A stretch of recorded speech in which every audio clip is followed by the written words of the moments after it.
You know the scene, right? A beautifully decorated tree glowing in the corner of a room, the absolute centerpiece of the holiday season. But the story of how that tree got there, well, it's a wild ride through ancient myths, clashing faiths, and even revolution. It is way more fascinating than you might think. I mean, really, have you ever just stopped and asked yourself why? Why a tree? Why do we go through all the trouble of bringing a giant evergreen into our homes in the middle of winter? The answer, it turns out, is a lot deeper than just decoration. This is a journey that takes us from ancient mythology all the way to modern debates about climate change.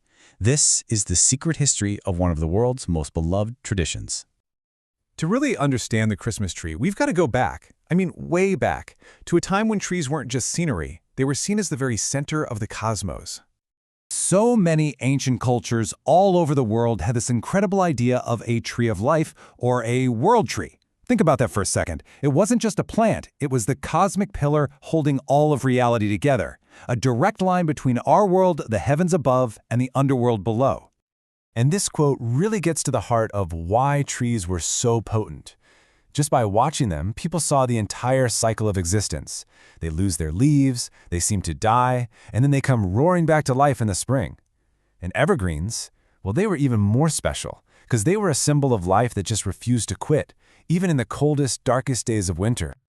A perfect example, and probably the most famous one, is Yggdrasil from Norse mythology. This was the ultimate world tree. Its branches literally held up the heavens, its trunk was our world, and its roots dug deep into the unknown underworld. It was the axis of the entire universe, the one thing holding it all together. Okay, so you have these incredibly powerful, sacred symbols at the heart of entire cultures. But what happens when a new belief system comes along that doesn't see them as sacred, but as a threat? This is where our story takes a really dramatic turn. The conflict was pretty straightforward. On one side, pagan beliefs held that living, uncut trees were a direct, sacred connection to the gods.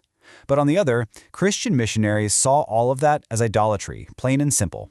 So for them, chopping down these sacred trees was a very public, very direct way to prove that their new faith was more powerful. One of the most famous examples of this is the story of Saint Boniface. In the 8th century, he marched up to Donar's oak, a tree that was absolutely sacred to the Germanic tribes, and he cut it down.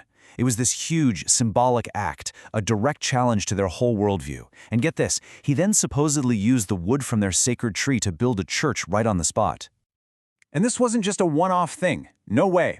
Centuries later, way over in what is now Russia, Saint Stephen of Perm did something very similar. He destroyed a sacred birch tree that was worshipped by the Komi people. It was a pattern that repeated itself all across Europe as part of a strategy for conversion.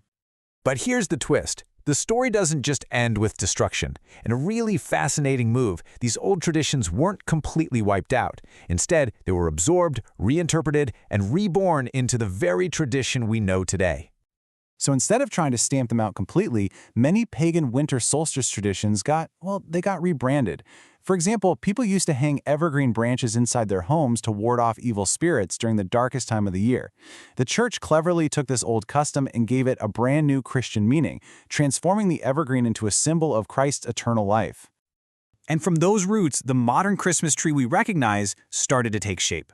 The first actual records we have of a decorated tree pop up in Strasbourg in 1604, but the tradition really took hold in Germany in the 1800s. And from there, its popularity just exploded, spreading through the royal courts of Europe and becoming this major symbol of high society. But the tree's incredible journey was far from over. In Russia, it was about to face its biggest challenge yet, a full-blown revolution and a new political ideology that had absolutely no room for it. I mean, just look at this incredible roller coaster. The Russian yolka, or fir tree, was a popular Christmas thing. Then, in 1916, during World War I, it was banned because of its German roots. Okay, then, after the revolution, it was banned again, this time as a religious symbol under state atheism. But then, and this is the amazing part, just a few years later, in 1935, it was brought back, but not for Christmas. It was reborn as a totally secular New Year's tree for all the children. And that's how it is to this day. The New Year's tree is a massive tradition in Russia and many other post-Soviet countries. It's not Santa Claus who visits, but Grandfather Frost, and he brings gifts for the new year. The tree managed to survive by completely changing its identity. Incredible. This amazing history of change and adaptation brings us right back to the present. The tree has changed its meaning over and over again, and that kind of forces us to ask a new question. What should it mean to us today, in an age of real environmental concern?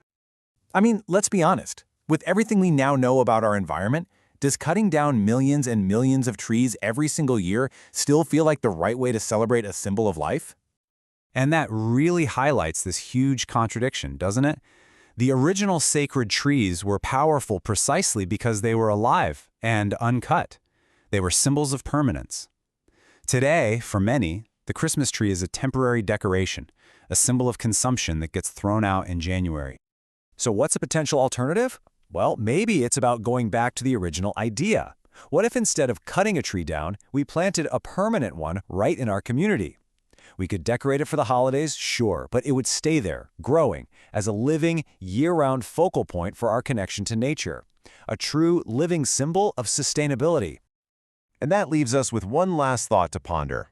After this incredible, centuries-long journey, maybe the future of this ancient tradition isn't about bringing a piece of nature inside our homes, but about all of us gathering together to celebrate a living tree right where it belongs.